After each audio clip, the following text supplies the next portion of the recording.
Bienvenue sur Exponentiel Podcast, une émission pour les entrepreneurs, les leaders, tous ceux et celles qui sont impliqués dans le ministère. Ici Luc Dumont. Aujourd'hui, ça va être un podcast vraiment intéressant. Il faut rester jusqu'à la fin. J'ai un invité spécial que je vais te présenter dans un instant. On va parler aujourd'hui particulièrement d'entrepreneuriat. On va parler de la Bible et l'entrepreneuriat, le lien qu'il y a entre les deux. On va parler des entrepreneurs du royaume. Juste avant, j'aimerais te donner un accès à une formation que j'ai faite qui s'appelle « Comment devenir ton propre patron cette année ». Eh bien, si tu es sur YouTube en ce moment, tu peux accéder gratuitement en allant dans le lien qui apparaît sous la description de cette vidéo. Et également, si tu es en audio podcast, dans la description de ton podcast, j'ai mis également l'accès à cette formation. C'est tout à fait gratuit pour toi.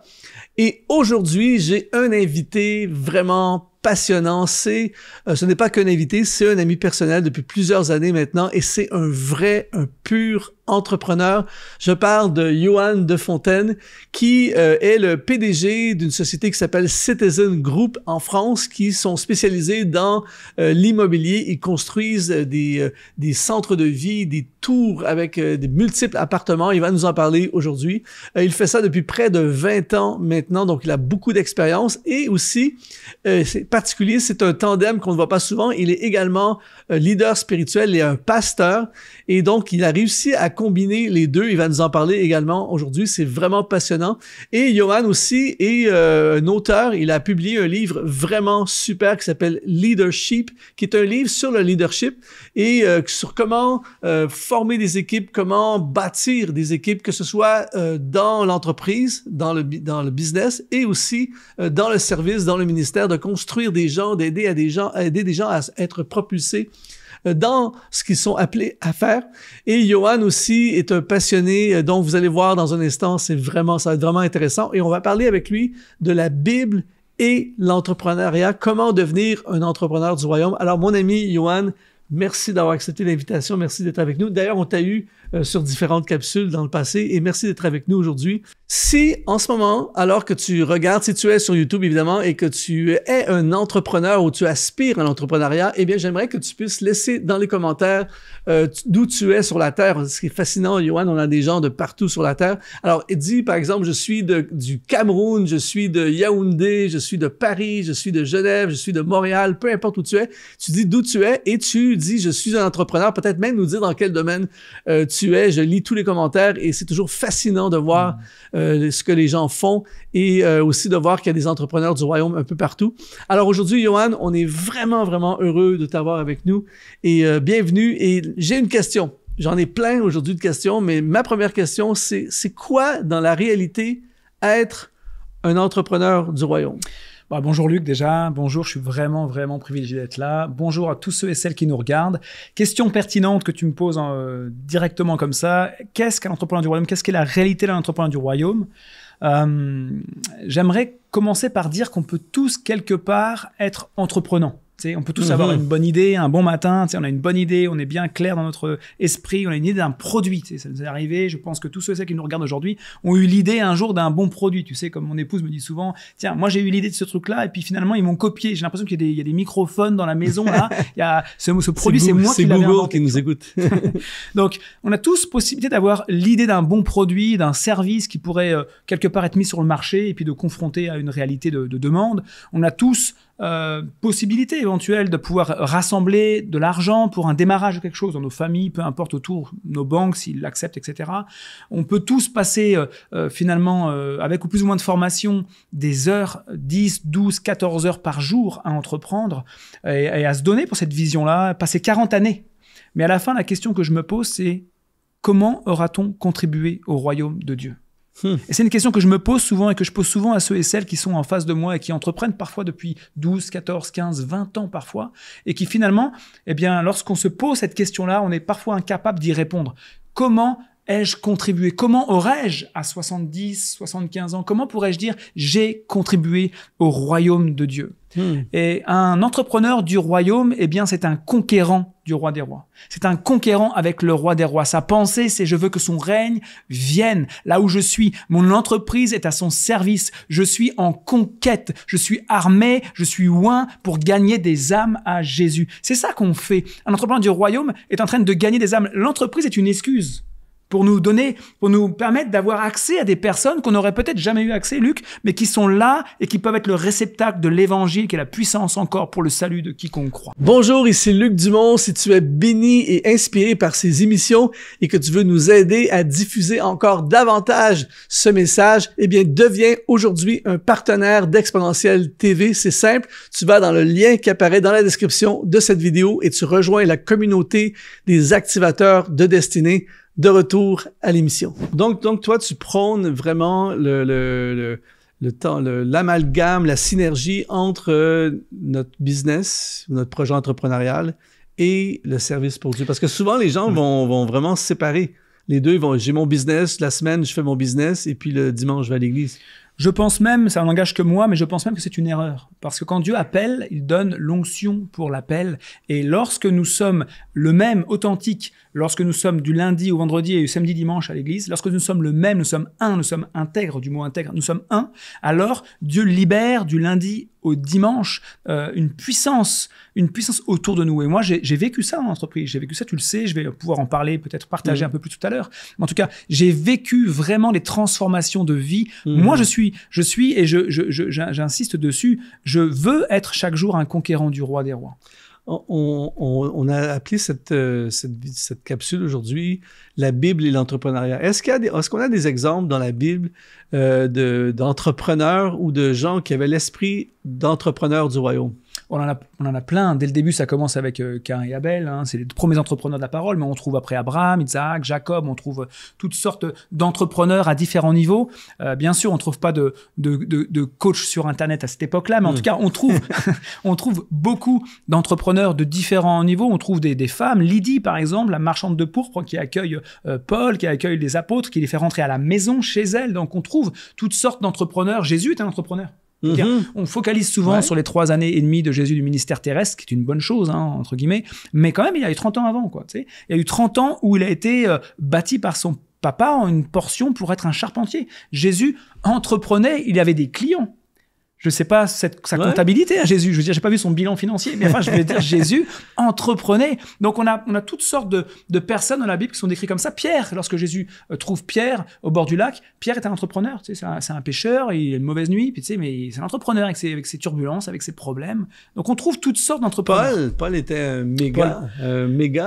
En fait, c'était le Johan de Fontaine de l'époque. C'était le promoteur immobilier, effectivement, avec Priscille Aquilas, il faisait des tentes. C'est ça. Donc, on retrouve ce promoteur immobilier de l'époque, puisque les tentes n'étaient pas des petites tentes pour faire du camping à l'époque, hein, c'était vraiment des tentes pour habiter. Donc, on a des tentes qui étaient assez luxueuses et assez chères, assez chères. Donc, oui, Paul était aussi un véritable entrepreneur. Donc, c'est dans la Bible, on voit ça dans la Bible. Johan, moi, je te connais, ça fait des années, on est des amis. Maintenant, la question qui va aider beaucoup de gens qui nous écoutent, qui nous regardent en ce moment, comment es-tu devenu un entrepreneur du royaume? Parce que tu as quitté l'université, tu t'es lancé dans l'entrepreneuriat. En fait, tu as fait ça toute ta vie jusqu'à maintenant. Ouais. Qu'est-ce qui t'a poussé et comment tu es devenu ce qu'on appelle aujourd'hui un entrepreneur du royaume? J'ai commencé l'entrepreneuriat, j'avais 23 ans. J'en ai un peu plus aujourd'hui. Mais en tout cas, j'avais 23 ans et je me suis lancé dans l'entreprise avec un stage de fin d'études et j'ai commencé à entreprendre. Je faisais, pour être clair, des maisons bois. Je construisais des maisons bois. C'était assez avant-gardiste à l'époque en France. En tout cas, maintenant, depuis, ça s'est vraiment développé. Et j'ai commencé comme tout le monde, avec une vision business, avec une culture qu'on nous avait enseignée dans les écoles d'ingénieurs, avec donc un point A, un point B à obtenir, des tableaux, etc., des choses à accomplir, une vision qui est très business, mais qui ne prenait pas forcément en compte les gens autour de nous. Et alors que ça faisait déjà 7 ou 8 ans que j'étais entrepreneur et que je roulais dans ce business-là, avec cette mentalité business entre guillemets du monde, un jeune homme est rentré dans mon bureau et a commencé à se plaindre par rapport à l'éventualité d'un contrat qu'on devait lui faire mais qui n'a pas été fait comme il le voulait. Et pour moi, en fait, ça a été un moment assez intense parce que à ce moment-là, Dieu a commencé à me parler pour ce jeune homme que je ne connaissais pas. Il a commencé à me donner des paroles de connaissance, des paroles de vie. Et j'ai commencé à m'asseoir avec lui, à prendre du temps alors que on avait 250 salariés à l'époque avec ma famille. Et ce jeune homme que je ne connaissais pas, que j'avais pas forcément eu l'occasion de croiser avant, eh bien, a commencé à s'asseoir dans mon bureau, on a commencé à partager des choses profondes. Et le Seigneur a vraiment libéré quelque chose en lui. Il est parti en pleurant. Et je me suis dit, ça y est, je vais avoir tous les problèmes du monde, là, c'est fini pour moi. On avait à l'époque des syndicats, etc. Donc, la façon dont on abordait la foi dans l'entreprise était quand même assez light, on va dire. Et quelques jours plus tard, il revient avec un sourire que j'avais pas vu chez lui encore. Il revient avec un sourire et il me dit... Monsieur de Fontaine, vous m'avez parlé de ça, vous m'avez donné des paroles, je ne sais pas d'où vous tenez ça, comment vous pouvez savoir ces choses-là. Et il a commencé à se réasseoir, on a commencé à ouvrir la parole. Et la parole a fait son œuvre. La parole a fait son œuvre parce que la parole est toujours, en 2024, la puissance pour le salut de quiconque croit. Et alors qu'on a commencé à s'asseoir ensemble, on a commencé à prendre des rendez-vous, des rencontres régulières en dehors du travail. Moi qui étais directeur général d'une structure assez importante, eh bien, nous sommes retrouvés à avoir des moments de rencontres entre nous. Et à un moment donné, le Seigneur m'a commencé à me partager qu'il fallait que je le prenne à la maison. Et on a commencé à vraiment saisir ça avec la foi, parce qu'à l'époque, on avait déjà 2 enfants. Aujourd'hui, on en a 4, mais avec mon épouse, en fait, c'était vraiment un challenge pour nous de la recevoir à la maison. Et on a pris à la maison. Et cet homme-là était littéralement transformé. Quand je te dis Luc transformé, tu le connais, tu peux être témoin de cela, il était transformé par l'amour de Jésus. Et aujourd'hui, c'est un évangéliste, il a amené 40 personnes à Jésus. C'est vraiment pour moi un fruit qui a défié ma vie. Et pour toi, ça a été un shift, ça a été un déclic parce que je me suis rendu compte en fait que on pouvait passer 40 ans à entreprendre sans avoir cette réalité de cible. C'est-à-dire que ma perspective a commencé à changer. Les gens qui étaient autour de moi, les collaborateurs qui étaient autour de moi n'étaient plus des ressources pour faire ce que j'ai à faire, mais devenaient la cible de Jésus. Ça devenait des âmes à toucher. Ça devenait des âmes à arracher au royaume des ténèbres et à amener dans le royaume de la lumière. Mon entreprise n'était plus simplement mon gagne-pain, mais c'était une boulangerie. Je distribuais le pain qui est Jésus. Je distribuais Jésus. Et j'ai commencé à saisir chaque opportunité de libérer des paroles, de libérer Jésus. Et j'ai avoir le privilège de baptiser même une de mes directrices dans une baignoire. Parce qu'il y a une spontanéité dans les choses aussi. Et donc, ça a vraiment transformé ma perspective et ça m'a donné une passion qui aujourd'hui, qui m'anime chaque jour et qui me donne envie de conquérir avec le roi des rois chaque jour. On a beaucoup d'entrepreneurs qui nous suivent, que ce soit sur nos plateformes, dans notre écosystème d'exponentiel, des gens extraordinaires d'un peu partout dans la francophonie, dans différentes cultures. Mais il y a quelque chose qui nous rassemble tous, c'est notre foi. Aujourd'hui, ça serait quoi tes mises en garde? Les mises en garde bibliques, je devrais dire, pour des entrepreneurs, parce qu'on sait très bien, il y a des tentations, il y a toutes sortes de choses qui peuvent arriver dans la vie de l'entrepreneur. Et donc, ça serait quoi tes mises en garde basées sur la parole de Dieu? Il y a un texte prophétique qui m'a beaucoup parlé personnellement, puis je voudrais vous le partager simplement. Ça se trouve dans le livre de Agé, au chapitre 1, donc Agé 1, 6, 8. Je vais vous le lire rapidement. Vous semez beaucoup et vous récoltez peu. Peut-être que ça parle à quelqu'un ici. Vous semez beaucoup, vous récoltez peu. Vous mangez, vous n'êtes pas rassasié. Vous buvez, vous n'êtes pas désaltéré. Vous travaillez quelque part, vous n'avez pas forcément un fruit gigantesque de votre travail. Vous êtes habillé, vous n'avez pas chaud. Le salaire de celui qui travaille tombe dans un sac percé. Voici ce que dit l'Éternel, le maître de l'univers. Réfléchissez attentivement à votre conduite, à vos voies. Montez sur la montagne, apportez du bois et construisez le temple. Construisez le temple. Le temple est le lieu de la rencontre. Le temple est le lieu de l'intimité. Le temple est le lieu du cœur à cœur avec le roi des rois. J'en aurai de la joie et je serai honoré, dit l'Éternel. C'est un texte qui me fracasse à chaque fois que je le lis. Et ici, si on analyse simplement, vous semez beaucoup, vous récoltez peu. Je me suis retrouvé dans des saisons où je semais beaucoup, je récoltais peu. Je sais pas si toi aussi, et ceux qui nous écoutent peut-être aussi. Et j'ai analysé ce texte-là. Regardez à vos voies, analysez vos voies. Le mot voie, c'est le mot d'Érec qui parle de la façon de faire, de nos motivations, de notre cœur. Pourquoi je fais ce que je fais? Qu'est-ce que je vise et comment je le fais? Donc ça parle de tout ça. Ça parle de mes priorités, ça parle de mes comment. Donc bâtissez le temple, c'est rebâtir le lieu de l'intimité, c'est repartir d'une parole de Dieu chaque matin, fraîche pour ce que j'ai à faire en tant qu'entrepreneur, pour ce que je vais libérer. C'est rebâtir le temple. Mais c'est aussi voir les motivations avec lesquelles je le fais. Moi, je cours pas après l'argent, par exemple, tu le sais, à titre personnel. Bien sûr, j'ai plein de défauts, mais je ne cours pas après l'argent. C'est l'argent qui me court après. Pourquoi? Parce que alors que je cherche le royaume de Dieu, premièrement, avec tous mes défauts, avec plein de choses que j'ai bien sûr à traiter encore et une progression à avoir, je cherche volontairement et intentionnellement le royaume de Dieu, et je sais, parce qu'il a promis, que toutes choses viendront ensuite. Donc je ne cours pas après les finances, c'est les finances qui nous courent après. Ça, il faut mettre ça dans les commentaires, là, c'est trop fort. Écrivez dans les commentaires, je ne cours pas après l'argent, l'argent me court après. Explique-nous encore plus concrètement, ça veut dire quoi, ça? C'est la façon dont on fait les choses et la motivation. Dieu dit que si on on est dans sa moisson, lui sera dans notre maison. Et si on est dans sa moisson en train de conquérir des cœurs, lui va provisionner à tout ce qui est nécessaire. Tu connais ce texte, tu le prêches, je le prêche, Luc 22, 35, lorsque Jésus dit « Est-ce que vous avez manqué de quelque chose, vous, mes disciples, lorsque je vous ai envoyés ?» Et les disciples reviennent en disant « Mais non, mais de rien, on n'a rien manqué. » Moi, je crois et je veux déclarer aujourd'hui, si tu m'entends, que alors que tu obéiras, lorsque Dieu va t'envoyer, Dieu va pourvoir à ce qui est nécessaire. Les relations vont être là, la faveur va être là. Les circonstances vont être là, les provisions financières vont être là. Oui, parce que c'est pas rare de voir des entrepreneurs consumés qui travaillent 80 heures par semaine, qui poursuivent plus d'argent, plus. Et là, ils négligent leur santé, ils négligent leur famille, ils négligent tout. L'argent, plus. Le fameux « scaler mon business », tu vois. Et donc, il y a des gens qui scalent leur business et ils savent même pas pourquoi. Mais c'est juste il faut plus, tout ça. Et en cours de route, on oublie le royaume, on oublie les choses de Dieu. Et celui qui cherche à répandre, à faire grandir le royaume, que son règne vienne, eh bien, vise ce que Dieu vise. Sa vision est alignée avec celle de Dieu. Dieu désire que tout homme soit sauvé et parvienne à la connaissance de Christ. Il y a un pasteur qui est maintenant, qui a rejoint le Seigneur, qui s'appelle Miles Monroe, que tu aimes énormément, moi aussi, dit ceci: un bon leader développe des systèmes et gère les gens. Un grand leader gère des systèmes, mais développe les gens. C'est magnifique. C'est bon. Souvent, on passe du temps à créer des systèmes, à développer des systèmes, à développer des entreprises, des projets, des églises, et tout ça, et tout ça, tout ça.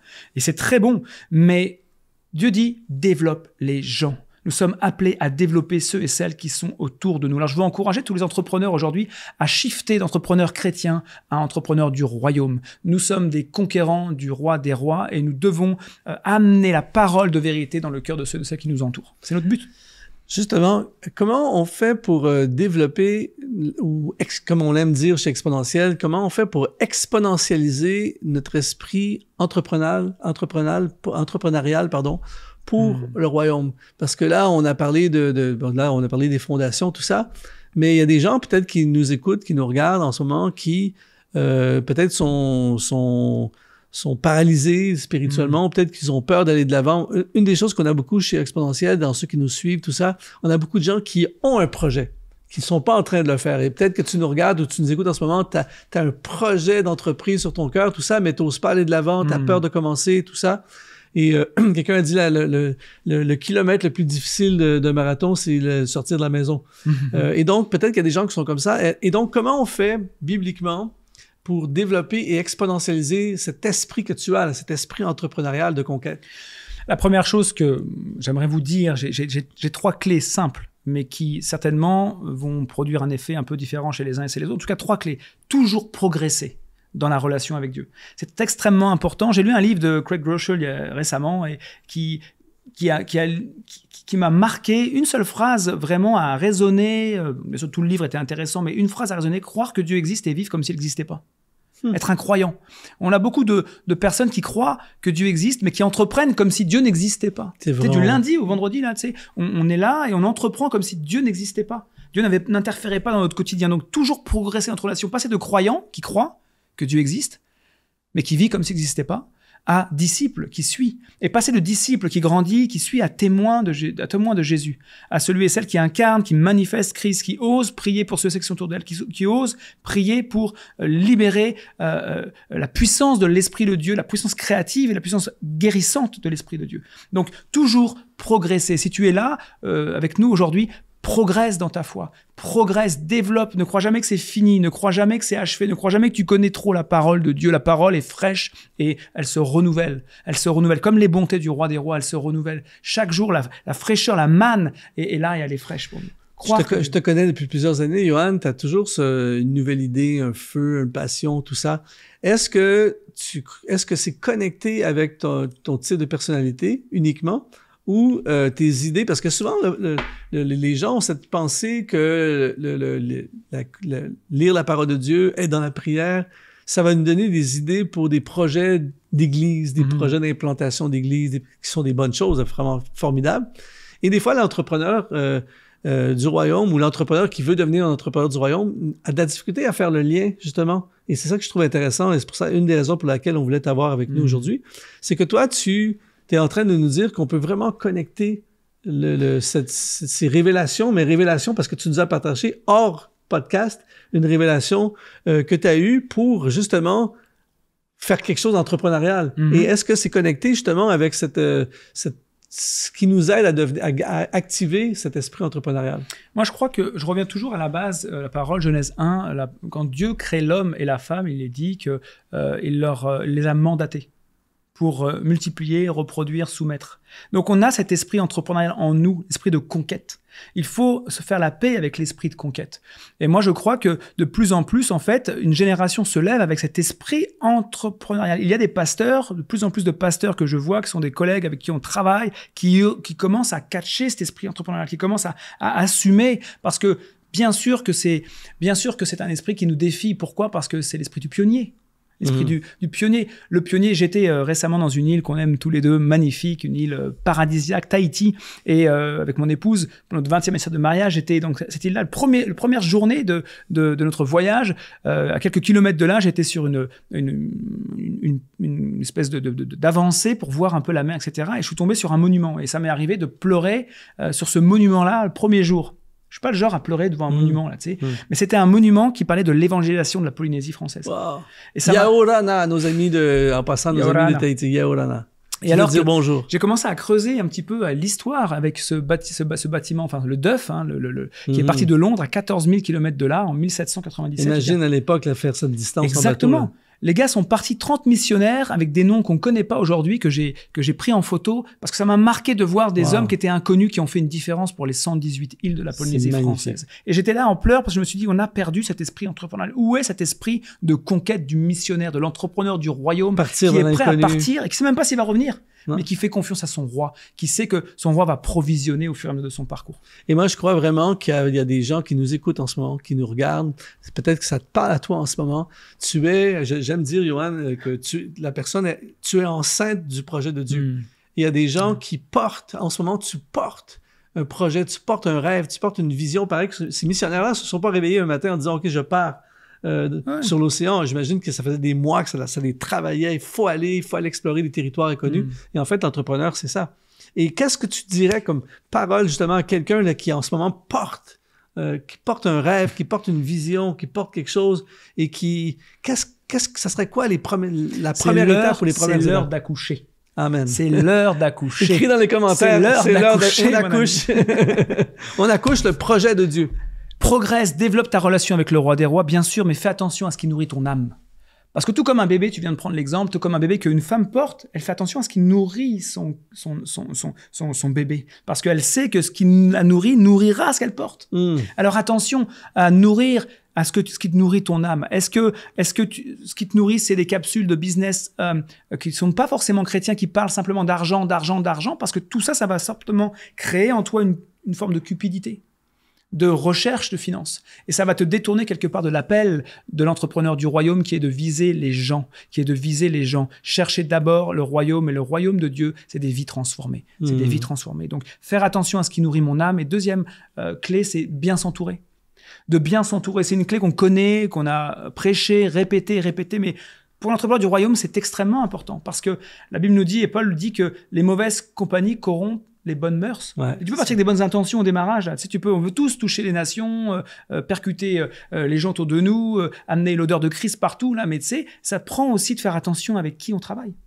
Quel actionnaire, quel partenaire. Ton projet, hein. Tu peux détruire ton projet. La Bible dit dans les Proverbes aussi 13-20 que nous devenons comme ceux que nous fréquentons. On devient comme ceux qu'on fréquente. À plusieurs reprises, j'avais fait l'erreur de m'associer avec des hommes que je connaissais très peu, en fait, finalement. Il y a quelques années de cela, ça a aussi partie de mon parcours, et puis mon parcours de progression, parce qu'on en est tous, à un moment donné, on est en progression à chaque jour. Et alors que j'ai commencé à connaître ces personnes-là plus en détail, je me suis aperçu dans leur vie personnelle, c'était tellement compliqué que je m'exposais à tuer la vision que Dieu m'avait donnée. Je devais protéger le bébé. Donc j'aimerais dire à quelqu'un ici, c'est le temps d'accoucher, mais c'est le temps aussi de protéger le bébé. Protège le bébé. Fais attention à qui est autour de toi. Fais attention à tes relations. Fais attention à qui tu fais entrer dans un projet. On ne part pas dans un projet parce qu'on s'aime bien. On ne part pas dans un projet parce qu'on semble avoir la même idée. On part dans un projet parce qu'on a une conviction que Dieu, le roi des rois, nous appelle à travailler ensemble. Et donc, ça, c'est ultra important si on veut réaliser le projet de Dieu, c'est important de vraiment peut-être être plus lent dans nos associations et peut-être consulter davantage Dieu. C'est ce que j'ai appris, alors que nous, en tant qu'entrepreneurs, tu le sais, je le suis, ceux qui nous regardent certainement aussi, on est tous appétents à l'opportunité, on a tous envie d'aller vite, on est certainement impatients. Hein, si la patience fait partie du fruit que l'esprit produit en nous, c'est parce que quand même, au démarrage, on part impatient. Je veux dire, d'autant plus les entrepreneurs, on a tous envie d'aller vite. Il y a un moment donné où on se rend compte que, effectivement, d'aller trop vite nous amène dans des combats pour lesquels on n'a pas les armes, encore une fois, et que parfois on traîne des blessures qu'on aurait pu s'éviter. Des fois, c'est pas que la personne, c'est une mauvaise personne. Parfois, c'est juste qu'on n'a pas la même mission. Exactement. On n'a pas la même... et donc, c'est ça qui fait que ça va pas marcher aussi. Oui. C'est qu'on n'a pas la même vision du développement du bébé, et ça peut créer beaucoup de problèmes. Deux valent mieux qu'un. Mais être tout seul vaut mieux qu'être mal accompagné. Ouais, c'est ça, exactement. Justement, ça m'amène à la prochaine question, Johan. Tu sais que j'aime beaucoup les livres des proverbes, j'aime énormément la sagesse et c'est connecté, ce qu'on vient de parler, c'est connecté à la sagesse. Et ma question aujourd'hui, pour les entrepreneurs, moi je pense qu'on peut pas être un entrepreneur du royaume sans impliquer la sagesse. Amen. La sagesse de Dieu, évidemment, dans notre projet entrepreneurial. Alors, selon toi, quelle est la place de la sagesse et comment la mettre en place dans ce qu'on fait? La sagesse a une place prépondérante dans le quotidien de l'entrepreneur. Regarde avec moi Proverbe 8, je sais que tu aimes bien les proverbes, j'ai trouvé un proverbe qui va vraiment te parler, tu le connais. Proverbe 8, c'est au sommet des hauteurs, près de la route, c'est à la croisée des chemins que la sagesse se place. C'est à la croisée des chemins. D'autres termes nous disent les carrefours, les lieux de décision. C'est dans les lieux de décision. Combien sont d'accord avec moi pour dire que quand même un entrepreneur, je veux dire, les décisions, c'est du régulier là. C'est tous les jours plusieurs décisions qui peuvent nous contribuer à la vision de Dieu ou qui peuvent nous détourner de la vision de Dieu. Moi, la sagesse, j'ai pour demeure le discernement. Et je possède la science de la réflexion. Le conseil et le succès m'appartiennent. Pas de succès sans sagesse. C'est fort. Je suis l'intelligence, la force est à moi. Par moi, les rois règnent et les princes ordonnent ce qui est juste. Par moi gouvernent les chefs, les grands de tous les juges de la terre. Waouh!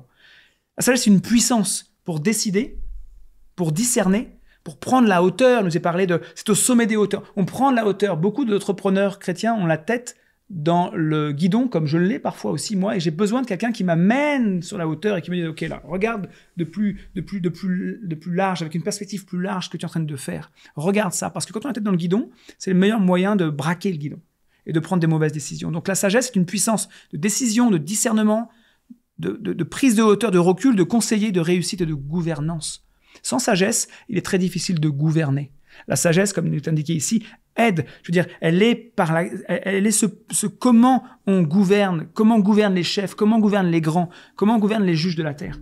Et donc, pour moi, la sagesse divine, c'est d'aller chercher dans le cœur de Dieu au quotidien. Je veux dire, la sagesse divine, c'est pas un disque dur qu'on aurait greffé un jour où Dieu nous dit, voilà, t'es un entrepreneur, je te donne un disque dur, puis tout est dedans là. Non, la sagesse de Dieu commence par la crainte de l'Éternel, dit la parole. La crainte de l'Éternel, c'est de désirer ardemment plaire au roi des rois. Et donc, si tu veux plaire au roi des rois, tu peux aller chercher dans son cœur chaque jour la sagesse pour prendre les décisions qui correspondent à la vision que Dieu, dans laquelle Dieu veut que tu travailles, dans la mission pour laquelle il va provisionner. Donc, c'est du quotidien, Luc, la sagesse. C'est je dirais, le meilleur ami de l'entrepreneur du royaume. Wow. La Bible et l'entrepreneuriat, en fait, les deux sont vraiment connectés ensemble. C'est biblique de vouloir, d'aspirer et d'être un entrepreneur. Par contre, entrepreneur du royaume. Aujourd'hui, j'espère que cette émission va permettre, Johan, à activer des entrepreneurs du royaume. Si tu portes en toi un projet, si Dieu t'a parlé, si tu as reçu quelque chose, eh bien, on veut aujourd'hui t'encourager à te lancer. N'attends pas les conditions parfaites, n'attends pas que tout soit, d'avoir tout l'argent, tout ça. Fonce, lance-toi et accomplis ce que Dieu a placé dans ton cœur. Entreprends pour la gloire de Dieu. Johan, c'est vraiment une méga bénédiction ce que tu as partagé aujourd'hui. Je veux encourager les gens à se procurer le livre Leadership.